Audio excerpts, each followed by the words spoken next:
Hello and welcome back, everybody. We're putting out another video. Hey, wonderful times we're in, aren't we? Raid put out an update, pretty decent update, pretty moderate sized update, and it is actually a very good update. This update is bringing to us some actually much needed changes, and to say that the player base was not hopeful was an understatement. Okay, so we knew within the last couple days we were going to get these two items here, and let's see if I can get into the real names of them here. Chaos Dust and Chaos Powder. Okay, so accessories are Chaos Powder.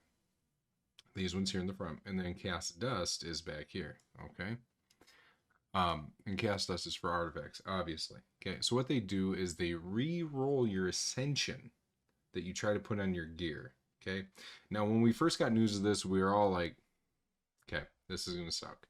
This is going to be another RNG thing that's going to be a one-time thing, and then we're stuck with whatever we get, right? Just like with Chaos Ores, which Plarium really needs to change. Okay, Chaos Ore needs to be so versatile that you can use it whenever, right? Summoner's War has it, and you can do it multiple times. And it randomizes, like if you get a quad roll, if you get a double roll, triple, one in each, whatever. They have their version and you can do it multiple times. Okay. And then you can also enchant and whatever, blah, blah, blah, blah, blah. They don't have this yet. Okay. But this is actually an amazing thing. This allows us to re-roll. So say you have, um, let's just get into it. Okay. And I know every other content creator already did this video, but I need to get a video out to you guys. Okay. So bear with me. Let's go down to my son Wukong, who is a prime example. So as you can see, I don't have very many ascended pieces. Nothing really has gone my way, except I think this crit, yeah, this amulet needs to, as soon as I start farming Shogun. But anyways, I had this piece of gear, and it didn't roll great. It was flat HP was the ascension. What I went and did is I used this chaos, right? This chaos does, and I hit attack percentage on it, and then I just went to town and pumped it all the way up to 6. Okay, now I know you're looking at this going, this isn't a great piece. This is not even mid. But it was an attack percentage piece I had in lethal that had crit rate and speed substats. So I invested into it. And it paid off. Okay. Same thing for the boots. Okay. So I have him in perception and lethal because he needs a bit of accuracy to steal buffs, right? But right here, this again was actually flat defense, right? And I was like, well, I either want attack percentage or speed on these boots. And again, I used Chaos Dust. I landed, I think, within 3, and we were able to go from there. Now, here's the only problem with the Chaos Dust, which is kind of a minor problem, but turns into a major one when you find out how you get the dust. Okay, so Chaos Dust increases in cost per reroll to a max of 9. Okay, that's a bummer, but whatever. I guess it makes sense. Okay, that wouldn't be so bad if you could only get it in 1 of 3 places. Okay, depending on what you're going for, it's 1 of 2 places, right? So the first place you can get it, which you can imagine, is they have started to swap rewards in events and in tournaments. Will be this Chaos Dust or Chaos Powder. Okay, this is kind of bum, right? This is very bum. This is one run in Sand Devils when you like peak, right? Now, from other content creators I've seen, this is an 8% chance to drop on stage 25, and stage 25 of Shoguns and Sand Devils are the only places that these things drop. Okay, so if you don't have a team put together yet, that's a bummer, right? I guess it's something to really look forward to and to work towards, right? And the other places that you can get it, like I just said, is going to be on Sand Devils and Shoguns 25. Okay, so I do have a Sand Devil team, right? I have the Godseeker and Neri ninja combo. Works decently. It feels like 1 in every 10 runs, which is a bummer. So it ends up being like a 95% chance of succeeding. It just gets unlucky when Godseeker gets smacked with a crit back to back from the Sand Devil, right? So it is a big bummer. Now, and then you go to Phantom Shogun's Grove, and I, even myself, have not completed stage 25. I did have a stage 24 team that kind of went out of the window. That's bogus. It's bogus. I probably will be building a stage 25 team, but that should not be, if you're in my place in the game, that should not be your priority. Okay, Sand Devil is going to give you more bang for your buck. I mean, 6 to 3, right? Double the odds, because you're going to be ascending your artifacts and not your accessories more so, right? For one, it's just a numbers game. There's 6 of these and 3 of these, but these honestly give you more bang for your buck. Boots give you speed. Chest gives you more percentage. Can give you more accuracy. Give you more resistance if you need it. Gloves can give you anything. You can go crit damage, crit rate, attack percent, HP percent, defense percent, and any of the flats. Except for accuracy and resistance, obviously. To where these, right, and they'll tell you too, you go to Ascension, you can get HP, attack, or defense flat, okay? That's good for base stats. Here, you get HP, attack, defense, and crit damage, and then for the banners, it's the same. It's whatever the main stats could be, okay? It's great that we can re-roll these, but yeah. So that's big news. This is great, right?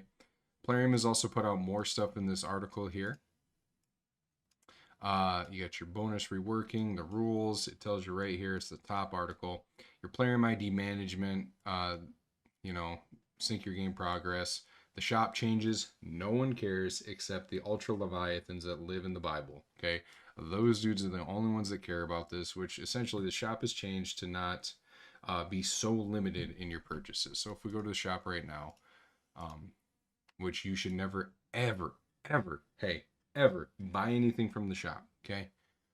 They've lowered the prices on everything to where, and they've actually released the limit on this. So legendary tomes are now 15 a pop. They used to be 25, if I remember right, or 20. Mythical tomes, I think, were more expensive before the nerf. You can just straight out buy 2,500 Plarium points a week. Right? You can get twice a week. That's 5,000 a week. That's $100 a week. And what does that get you? Oh my God. I didn't even see that. What the fuck, Plarium?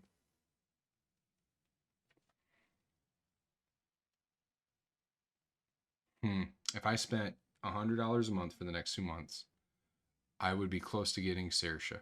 I actually think I would get Saoirse. I'm at 19. Yeah, I'd pretty much get her. That's crazy.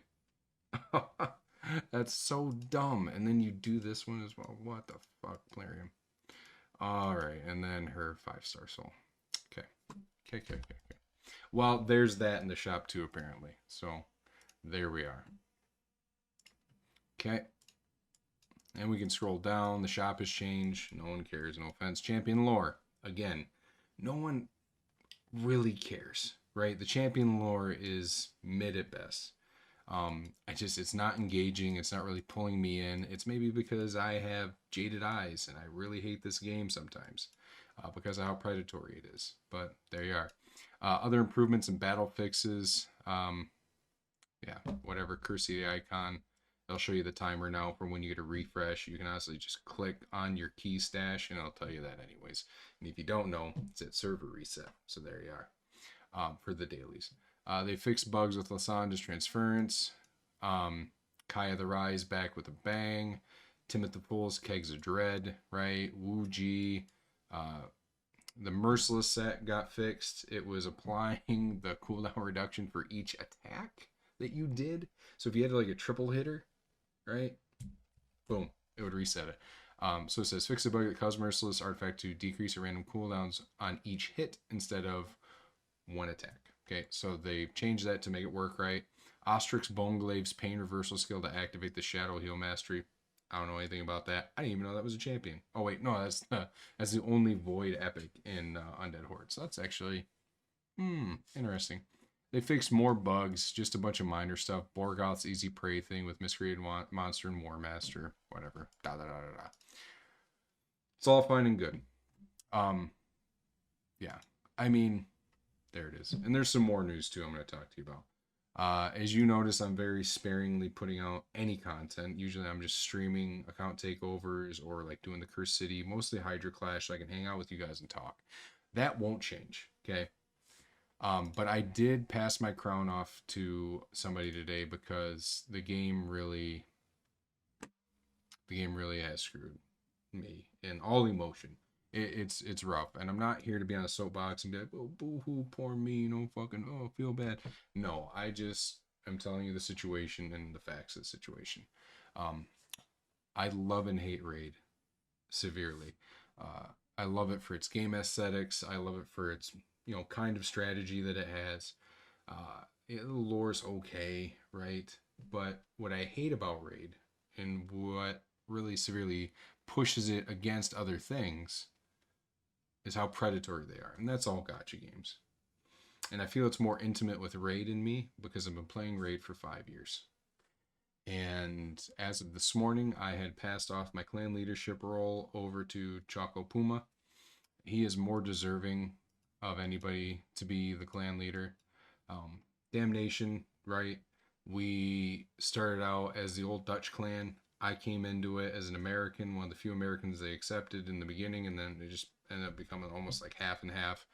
It was like a half Euro, half American um, clan, and we had a great time. The old clan leader left, and then we got sucked up into sin because we needed a haven. We needed more support, right? And we needed essentially a help network from when we were low on players, and we needed help for CVC because the CVC was starting to come out when all this happened. Um, and you'll see that too when any new big update comes out. You're gonna get half and half. Half the player base are like, "Boo, fuck this." The other half are like, "Woo, fun! Take all my money. I don't need it." Right? I'm sorry, I'm rambling. I'm just going over the edge here. Choco Puma is now the clan leader. I guess I've retained my status at. He just logged in. Oh, I just might have logged in. I have retained an officer status.